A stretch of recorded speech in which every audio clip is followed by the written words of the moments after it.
Assalamualaikum warahmatullahi wabarakatuh. Halo Sobat SAR, apa kabar nih? Senang banget ya, akhirnya pada kesempatan kali ini kita bisa bikin podcast. Sebelumnya, perkenalkan nama saya Indra Parawansa. Saya peserta Latsar CPNS 2025 Angkatan 16. Jadi di podcast kali ini kita mau sharing nih tentang sesuatu yang penting. Apa sih sesuatu yang penting banget bagi ASN itu? Nah, yaitu berakhlak. Kenapa penting? Karena nilai ini bukan cuma teori yang ada di kelas, tapi juga pedoman yang bakal jadi kompas kita sehari-hari dalam bekerja, melayani masyarakat, bahkan dalam bersikap bersama rekan kerja. Yuk ngobrol santai tentang berakhlak. Oke, sebelum lanjut, kita kenalan dulu nih sama istilah berakhlak. Apa itu berakhlak? Yang pertama, berorientasi pelayanan, akuntabel, kompeten, harmonis, loyal, adaptif, dan kolaboratif. Kalau dipikir-pikir, nilai ini tuh sebenarnya kayak jati diri kita seorang ASN, karena diharapkan bukan cuma asal kerja selesai, tetapi benar-benar ngasih manfaat ke masyarakat, transparan, bisa kerja, dan selalu belajar. Pada kesempatan kali ini kita kedatangan nih salah satu narasumber. Nah, akhirnya nih kedatangan juga nih tamu yang kita tunggu-tunggu bersama Bapak Muhammad Aulia Rahmat, SE MAP. Selamat siang Bapak. Selamat siang Mas Wawan. Oke Bapak, sebelumnya lebih baik kita perkenalan dulu nih Pak, lebih lengkap agar yang nonton bisa lebih kenal nih dengan kita. Boleh. Dari mana dulu nih? Saya dulu atau Mas Wawan dulu nih? Saya dulu Pak. Oke, perkenalkan nama saya Indra Parawansa, saya peserta Latsar CPNS 2025 Angkatan 16. Saya unit kerja saya di kantor pencarian dan pertolongan kelas B Palangkaraya. Baik Mas Wawan, berarti Mas Wawan udah berani diri, sekarang saya berani diri. Nama saya adalah Muhammad Aulia Rahman, biasa dipanggil Aulia. Saya saat ini dikasih amanah menjadi kepala urusan umum di kantor pencarian pertolongan Palangkaraya dari tahun 2025 Januari sampai dengan sekarang. Oke Pak, sebelum lanjut nih, sebenarnya apa sih Pak Basarnas itu? Kan banyak nih penonton yang belum tahu nih Basarnas. Ya, Basarnas ya. Jadi Basarnas itu adalah suatu instansi pemerintah. Memang itu diwajibkan dari internasional. Jadi seperti ini. Kalau di tiap-tiap negara itu tidak memiliki tim SAR, itu dianggap sebagai blank spot. Ya, blank spot itu dianggap adalah daerah berbahaya.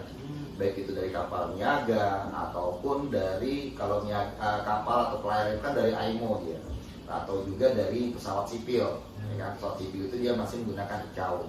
Nah, kalau di negara itu tidak membentuk suatu tim SAR dari negara itu sendiri yang tidak kompeten dan lain-lain, adalah nanti negara kita nggak dikunjungin dong sama dari luar negeri. Sedangkan itu tidak hanya manusianya kan, biasa kita ada dari barang segala macam. Nah, kalau pesawat niaganya atau kapal niaga tidak masuk ke negara kita, otomatis negara kita lambat dong berkembangnya karena bertahan dengan sendiri. Nah, sehingga dengan hubungan bilateral dan lain-lain, Basarnas terciptalah di tahun 1950. Untuk Bapak Aulia sendiri nih, boleh ceritain bagaimana sih proses bisa bergabung dalam instansi Basarnas ini? Baik, kalau kita bicara bergabung di instansi Basarnas mungkin sama aja ya, seperti Mas Wawan. Sekarang alhamdulillah udah bergabung. Alhamdulillah udah bergabung. Cuman bedanya kalau saya dulu masih di bawah Departemen Perhubungan. Jadi dulu di Basarnas ada BMKG, ada Airnav kalau nggak salah itu masih di bawah Perhubungan. Jadi kita masih anaknya Perhubungan. Dari tahun 2008 itu udah berubah jadi LPND, Lembaga Pemerintah Non Departemen. Jadi kita udah lepas sama Basarnas, kita badan sendiri, kita udah mandiri sendiri. Kita nggak perlu lagi harus tiap ada sesuatu kita koordinasi dengan Departemen Perhubungan atau Menteri Perhubungan sekarang kan ya. Sekarang kita udah punya badan sendiri yang setingkat menteri. Itu bedanya kalau dari perjalanan. Apalagi sekarang udah dikeluarkan undang-undang terbaru kan tentang Basarnas, kita udah ada di undang-undang. Makanya kalau namanya diganti, Basarnas itu lucu, ya kan? Jadi BNPB udah ada yang punya, ya kan? Makanya kalau di undang-undang tidak boleh menggunakan singkat, sehingga namanya jadi Badan Nasional Pencarian dan Pertolongan. Tapi kalau dinas UPT kita adalah Kantor Pencarian dan Pertolongan kelas B Palangkaraya. Itu, Mas Wawan. Oke ini Pak, waktu bergabung tuh dari kapan Bapak di Basarnas ini Pak? Alhamdulillah saya bergabung di tahun 2007.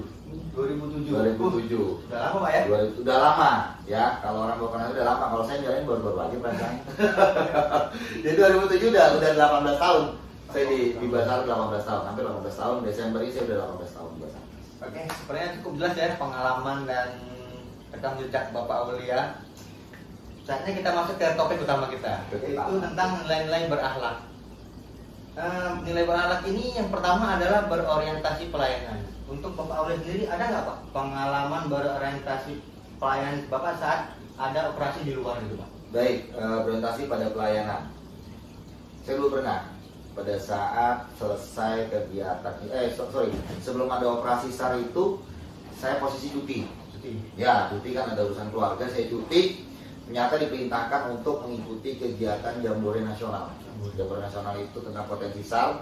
Itu kurang lebih sekitar 14 hari di Cibubur. Ternyata setelah pulang dari itu, saya ingat banget masih di Suta. Itu ada informasi Palu gempa bumi. Oh, yang kemarin. Betul. Tahun 2018 kalau tidak salah. Itu Palu terjadi gempa bumi dan tsunami. Kami dapat infonya udah di Bandara Suta udah mau boarding. Habis itu sampai di Banjarmasin ambil barangnya kan. Oh itu Palu hancur banget ya bla bla bla bla lah. Itu diambil dijemput kami kan udah kantor personil. Baru tiba di depan kantor udah diteriakin kan. Turun semua, wah kan ngeri kan. Nah, ada salah apa nih kan namanya bawahan ya kan, namanya udah prajurit bawahan takut aja. Turun semua tiba-tiba turun belum pulang belum apa baju nggak ada. Kita diperintahkan berangkat ke Palu malam ini juga. Nah, ke Palu kurang lebih langsung berangkat hari langsung berangkat nggak pulang ya. Saya langsung berangkat jadi di Palu kurang lebih 18 hari dengan perjalanan jadi meninggalkan rumah itu 1 bulan lebih itu yang berorientasi dengan pelayanan. Jadi kita dan loyal juga tuh. Ya katanya kan ya. Berorientasi dengan pelayanan kita harus bagus di Palu kemarin. Bagaimananya dan loyalnya ya kita meninggalkan keluarga, kita meninggalkan semua kepentingan pribadi kita untuk melakukan pelayanan tersebut. Nah itu adalah layanan jasa SAR. Sangat mulia ya, berarti tugas Basarnas ini. Amin. Berarti kalau sekarang berarti Bapak memiliki jabatan Kepala Urusan Umum. Wih, ini mempunyai tugas dan tanggung jawab yang berat nih. Bagaimana nih Pak kalau punya tanggung jawab berat tapi nilai akuntabelnya tidak hilang nih Pak? Oke. Kalau kita bilang tanggung jawab itu berat, tanggung jawab itu besar, menurut saya setiap jabatan itu punya tanggung jawab. Jadi tidak bisa, kalau saya sebagai kepala urusan umum tugas dan tanggung jawab saya lebih dibanding respon. Enggak. Malah semua jabatan itu sama tanggung jawabannya. Ya kan? Rescuer, ke lapangan, nggak tahu waktu, nggak tahu apa ya kan ya. Kalau saya mungkin di umum, tugas saya banyak di administrasi. Ya karena itu adalah jabatan kita. Nanti juga mudah-mudahan Mas Wawan mungkin bisa jadi kepala urusan umum, amin. Bisa jadi kasio, bisa jadi kasunda. Jadi kita tidak boleh membedakan, tugas saya kalau umum lebih bagus, lebih baik, lebih berat. Enggak, tapi sama, semua jabatan itu sama. Makanya hak kita berbeda. Ya kan? Gaji kita berbeda, tunjangan kita berbeda, seperti itu. Jadi negara udah menyimpulkan itu. Jadi kalau dengan akuntabelnya, karena saya di umum, saya mengurusi masalah keuangan dan anggaran, ya akuntabelnya adalah saya harus mengikuti aturan-aturan yang berlaku. Kalau dengan operasi SAR, ya teman-teman tetap operasi SAR. Tapi pada saat nanti ada membahas masalah anggaran atau pelaporan, di situ tugas saya untuk mendukung agar administratif tetap bagus, tetap lengkap sesuai dengan peraturan perundang-undangan yang berlaku.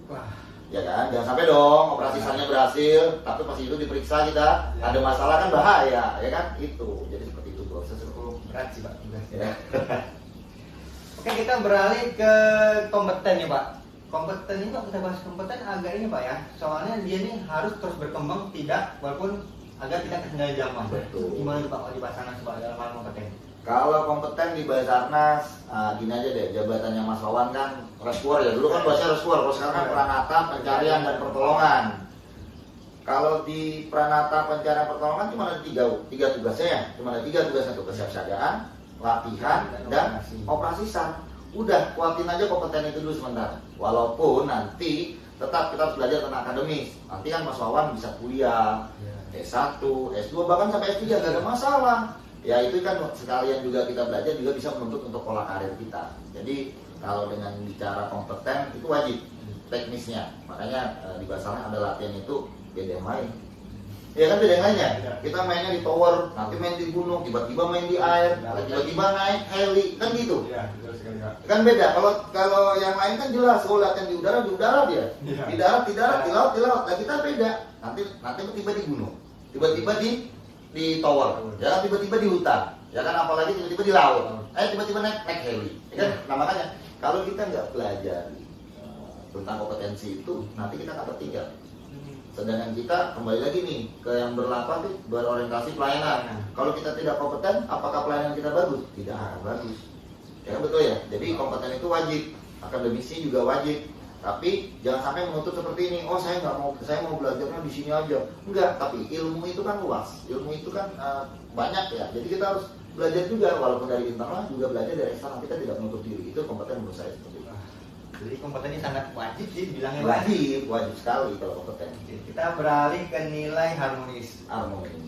Menurut pengalaman Bapak nih, pernah nggak Pak nilai harmonis ini membantu dalam menyelesaikan masalah di tim nih Pak? Harmonis menyelesaikan masalah di tim. Ya. Malah kadang, ya kan, di tim itu tidak harmonis. Nah, kan kayak gitu. Tapi itulah manusia kan. Manusia itu pasti punya kekurangan dan kelebihan. Tinggal kita memandangnya seperti apa. Kalau kita terus memaksakan kehendak kita dan kita tidak bisa dewasa menghadapi masalah, ya pasti akan hancur. Tim itu akan hancur. Dan sekarang kalau saya sih lebih ke mikirnya gini. Kalau Mas Wawan terjadi suatu kebentrokan, terus bagaimana menyelesaikannya? Diam aja. Karena memang menurut saya puncaknya orang dewasa itu menghadapi masalah, dia diam dulu, nggak langsung membantah, nggak langsung ngebalas, enggak. Tapi kalau tadi kan Mas Wawan bilang apa nih, dengan harmonis bisa atau ada pengalaman nggak harmonis bisa menyelesaikan dan mempermudah di lapangan? Salah. Kalau saya balik, kita harus ciptakan harmonis dulu. Kalau sudah harmonis di lapangan nggak akan ada masalah. Seperti itu. Kalau kita sudah menciptakan harmonis terlebih dahulu, mau kita di lapangan seperti apa? Karena kita udah harmonis ya kan. Contoh nih, saya sama Mas Wawan bagus-bagus baik-baik aja. Kita ke lapangan karena kita nggak ada berantem, nggak ada, karena kita sudah harmonis duluan. Ya kita nggak akan ada masalah di lapangan. Nah sekarang bagaimana caranya harmonis? Kan seperti itu kan ya. Bagaimana sekarang caranya harmonis? Ya caranya harmonis ya seperti saya bilang. Kita sekarang berbagai macam ragam suku dan budaya di sini di Palangkaraya. Jadi kita harus memahami, oh ini budaya kayak gini, kita nggak boleh ngomong keras. Oh ini orangnya nggak bisa diolok-olokin.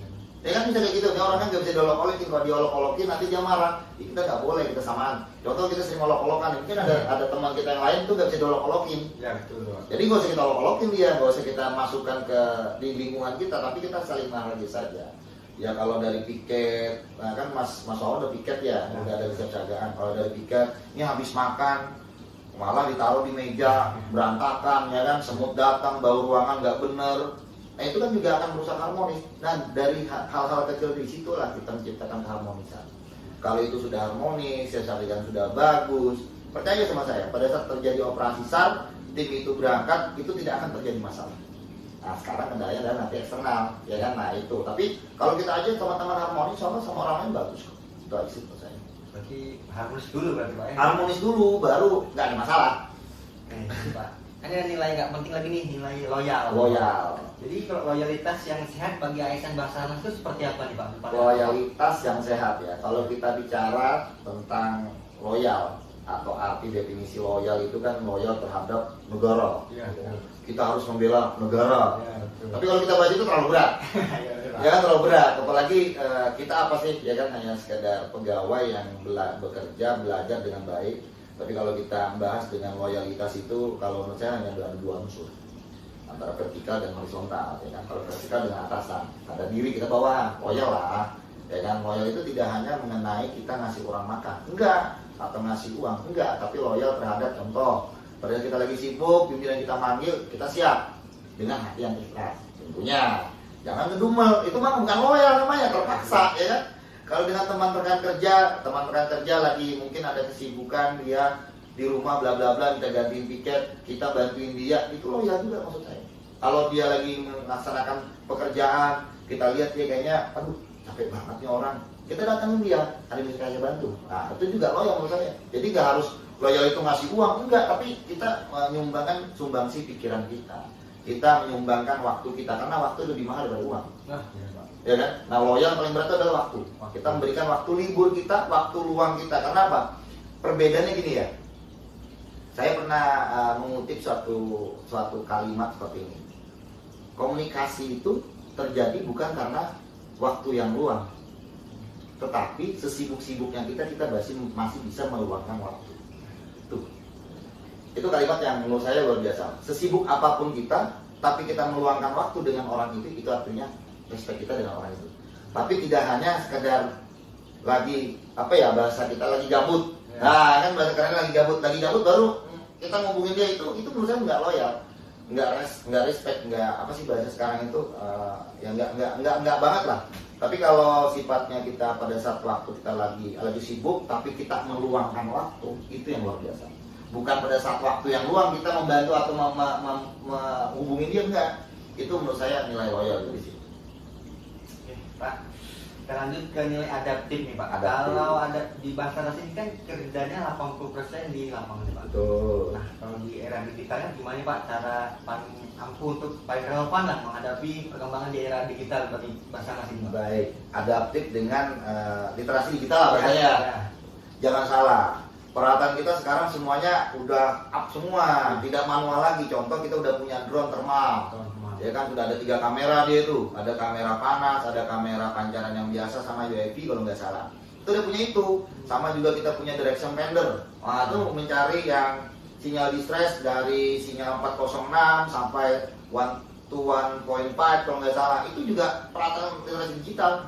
Dan jangan salah, sekarang Basarnas itu semuanya udah terkoneksi atau sudah terintegrasi dengan satu sistem. Kalau yang dulu bukan dulu sih, kalau biasa piket, kalau ada operasi, gak usah operasi deh, kesiapsiagaan, ada aplikasi kesiapsiagaan kan yang ribut. Nah itu kan, itu udah connect sama kantor pusat. Berapa endurance kapal kita, suhu udara kita seperti apa, yang piket siapa aja, itu udah terinterkoneksi semua. Sekarang juga dari Pusdati sekarang lagi mengembangkan nih, karena saya umum ya, Pusdati sekarang lagi mengembangkan waypoint. Jadi nanti nih kita udah connect dengan waypoint kita di Palangkaraya. Kita mau pindah ke kantor Sarmana aja, itu kita nggak usah login lagi, udah langsung connect. Nah itu lagi dikembangin sama Pusdati, jangan salah. Jadi kalau kita bilang perkembangan zaman, oh Basarnas sih bagaimana? Sekarang kita Basarnas udah luar biasa kok. Makanya kalau lihat dari slogan Basarnas sekarang kan apa tuh, profesional, modern, teruji. Berarti modernnya itu kan literasi digital kalau kita mau tahu kan seperti itu. Itu Mas Wawan. Berarti kalau dinilai di literasi digital tidak ketinggalan ya? Tidak dong, tidak ketinggalan banget kita. Ini Pak nilai terakhir nih Pak, nilai kolaboratif. Kolaboratif. Pengalaman lagi nih Pak, ada nggak pengalaman seru saat bekerja sama kalau dengan tim lain atau instansi nah? Instansi, oke. Instansi terkait kolaboratif jelas ya, kita berkolaborasi. Ya. Artinya tidak berkolaborasi dengan teman kita, tapi internal juga dong. Kolaborasi itu tidak hanya dengan eksternal. Iya dong, ya kan. Sekarang gini, saya berkolaborasi dengan Pak Kasiop. Ya. Nah kan artinya Pak Kasiop memerintahkan anggota, Pak Kasiop minta sama saya buatkan surat perintah tugas. Karena kolaborasi. Yang lain lagi nyiapin peralatan, saya nyiapin surat perintah tugas, menyiapin dokumen-dokumen yang lain, surat pernyataan bla bla bla, seperti itu. Nah kalau dengan pengalaman dengan instansi lain sih lebih, karena kita di Basarnas nggak mungkin kerja sendiri. Ya kan pasti memerlukan potensi SAR, itu baik dari TNI, baik dari Polri, baik dari instansi terkait seperti BPBD, Damkar, Manggala Agni dan lain-lain. Ya menurut saya kolaboratif itu adalah suatu hal yang wajib kita pegang, wajib kita laksanakan. Caranya bagaimana? Yaitu tadi, kalau kita sudah harmonis, kalau kita sudah loyal, kalau kita sudah orientasi pelayanan publik lah rasanya. Kita mau kemana aja, apalagi kita sudah adaptif. Kita mau dibawa kemana aja, itu pasti bisa kolaborasi dengan orang lain. Asal yang unsur-unsur yang berapa komponen dari ASN internal itu udah kita pegang, udah kita laksanakan, udah kita terapkan dalam pikiran kita, dalam jiwa kita, hati nurani kita. Insya Allah pada saat ketemu dengan instansi lain itu nggak repot, karena pembawaan kita udah bagus, karena ada kaitannya dengan beberapa komponen tadi itu. Wah seru banget ya ini pengalaman Bapak ya. Tapi Pak sebelum kita mengakhiri, boleh nggak Pak kasih pesan dan untuk rekan-rekan kita yang sedang menjalani latsar di seluruh Indonesia lah nih Pak? Oke, baik. Singkat saja boleh. Untuk yang latsar, singkat dari saya, usaha tidak mengkhianati hasil. Nah, tuh, Nah, dengar ya. itu aja. Oke. Usaha tidak akan mengkhianati hasil. Terima kasih Pak Uya. Sama-sama, Mas Pengalamannya, Wawan. insight-nya banyak yang bisa kita ambil. Intinya nilai-nilai barat ini sangat penting lah untuk kita terapkan di ASN berakhlak di Basarnas ini. Ya. Akhir kata saya akhiri, wabillahi taufiq wal hidayah. Wassalamualaikum warahmatullahi wabarakatuh. Waalaikumsalam warahmatullahi wabarakatuh.